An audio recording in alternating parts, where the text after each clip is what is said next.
The Samsung Galaxy A30 announced 1 year ago and made available 11 months ago.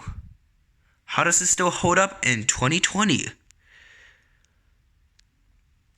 To start off, let's just begin with things I really like. I just really like the design.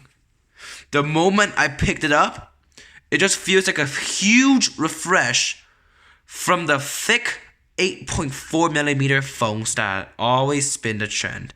Some of them even go to 9mm now. The Xiaomi Mi Note 10 is almost 1cm thick.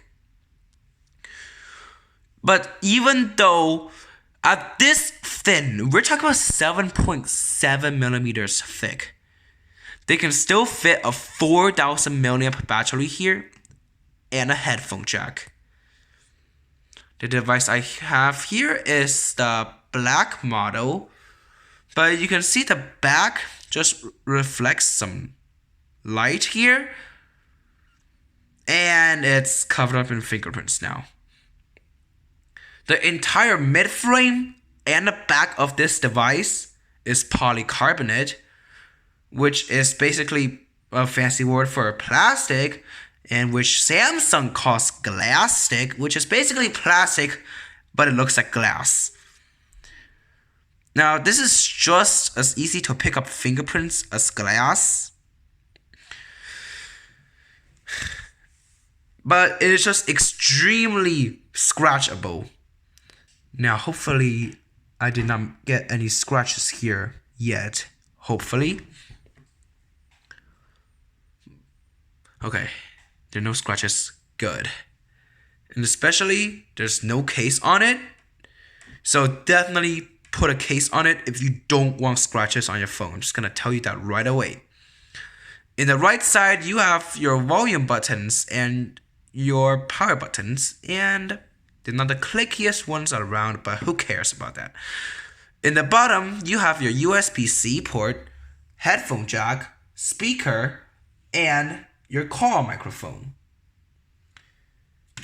On the left side, you get your dual SIM slot and a micro SD card expansion slot, which is not only dedicated and supports 512 gigabytes, unlike 256 gigabytes on most phones, with even some phones not supporting micro SD at all. In the top of the phone, you have your secondary call microphone. In the back, you have this glossy back with your Samsung logo, fingerprint scanner, and your dual cameras and single flash, and a small print on the bottom which nobody reads. But the main reason why people will buy this phone is because of Samsung's awesome Super AMOLED display. Samsung has always been the king of AMOLED displays, and this Galaxy is no exception. So, obviously, the other good thing about this phone, even still in this new decade of 2020, is the display. It is just so vibrant.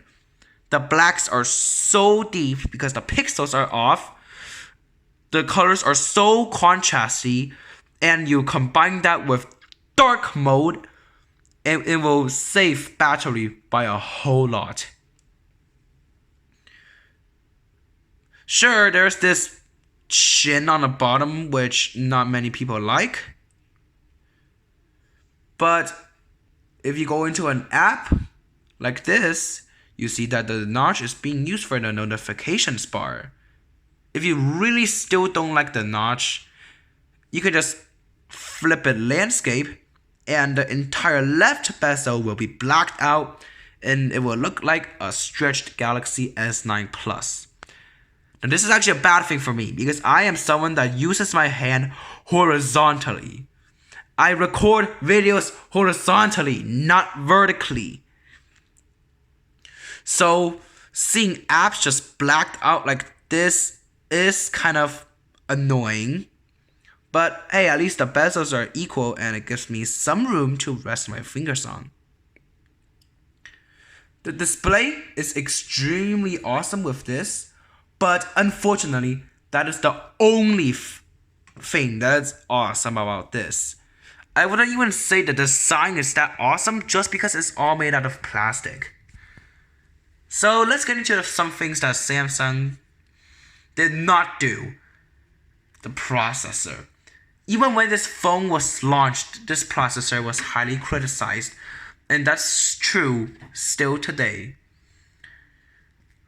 One UI makes everything look so smooth, but when you play some heavier games, you will see some noticeable slowdowns. Sure, it's fine to everyday use, and guess what? I can even smash hard on this. Okay, you're obviously not gonna watch me smash right now, but just to let you know, to me, if it can play Angry Birds 2, then it's good. Sure, why not? I'm just gonna play a stage for you. I can't even see where I'm aiming right now. So you can see it's not that bad. Like if I play on a Mate 10 with the Kirin 970, I can noticeably see some speed boosts. Keep in mind of that game, I did not have Samsung's game booster turned on. Well, for me, if it can play Angry Birds 2, it's fine. For you guys, maybe not. And for 4 years, maybe not. But it's good for now. What I said about One UI being extremely smooth is true, but it doesn't really get software updates that quick. On the time of reviewing this phone, this doesn't even have Android 10 yet. Still, it looks really good, but I wish Samsung can make those updates faster, but they release like 30 phones a year, so well, we have to wait. Another smaller thing is the fingerprint scanner, and oh my god. It makes optical in-screen fingerprint scanners fast. Like this is how slow it is. Like people say the optical in-screen fingerprint scanners are slow, but nope, this one is even like more slower. Hopefully this is a reflective surface good enough. And 1, 2, 3. 1, 2, 3. 1, 2, 3. Yeah, it's like there's like a noticeable delay, and it makes optical in-screen fingerprint scanners faster. Unfortunately, that's not where it ends. There are more stuff that are bad. Is this camera.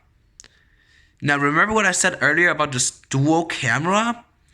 Now what's interesting about this dual camera is that the second camera is not used for depth or portraits.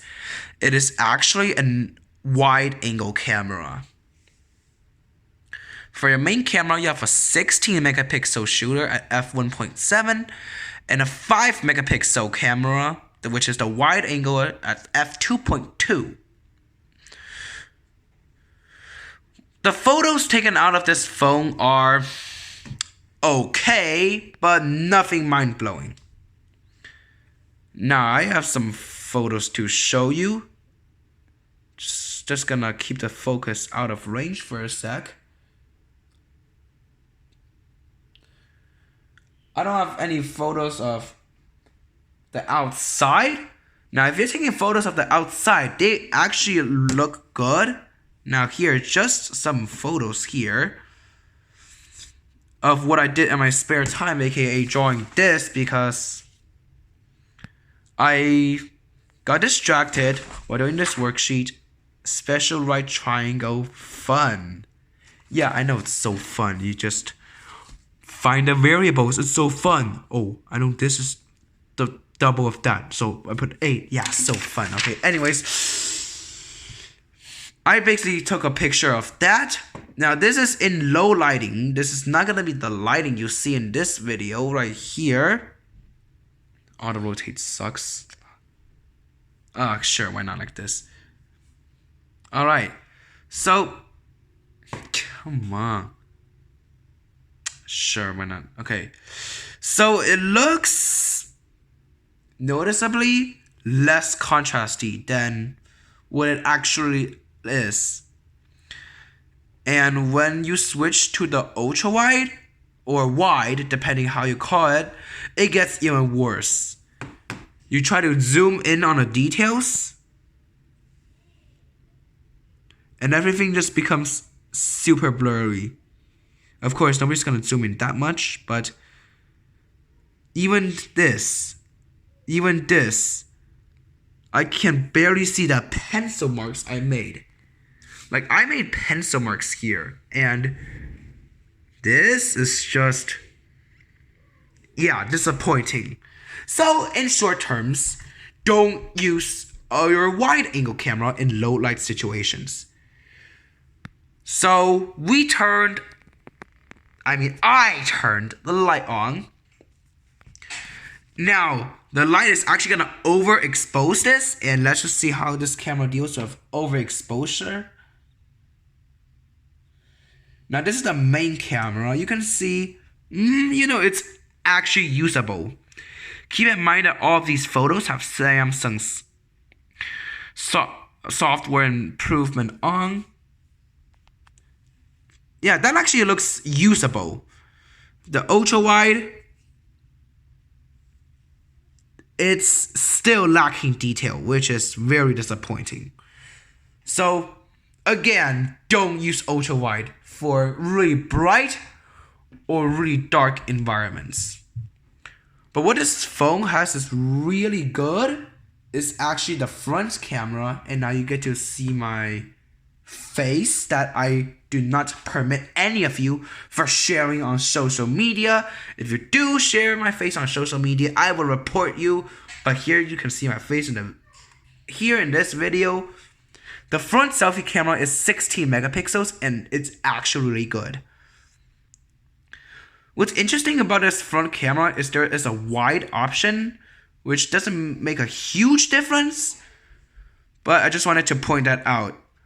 It's only one camera, but if you go into the cameras and you go into the front settings, there is this wide option here, which is actually the true angle that this camera takes. So, just wanted to point that out. Now, I'm not going to show you any portrait shots because I don't like portrait mode. The speakers, when this device was launched, was not very good either. So, here's just some entertainment to watch, and meanwhile, you can also enjoy this glorious AMOLED display. Here's what it looks like enjoying on this amazing Super AMOLED display.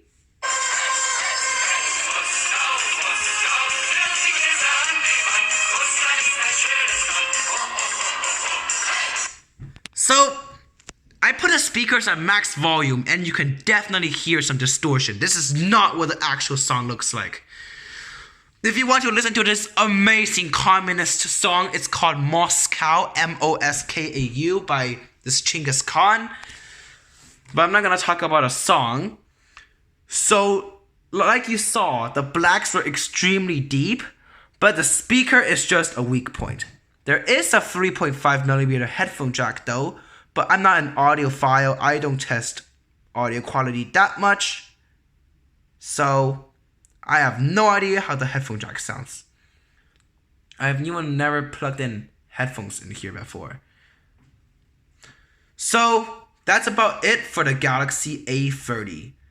Its display is still excellent, but everything else, including the build, the hardware, the cameras, and the processor, is just not good when compared to 2019. Some of these things are already bad when it first launched. So is this Galaxy A30 still worth it in 2020?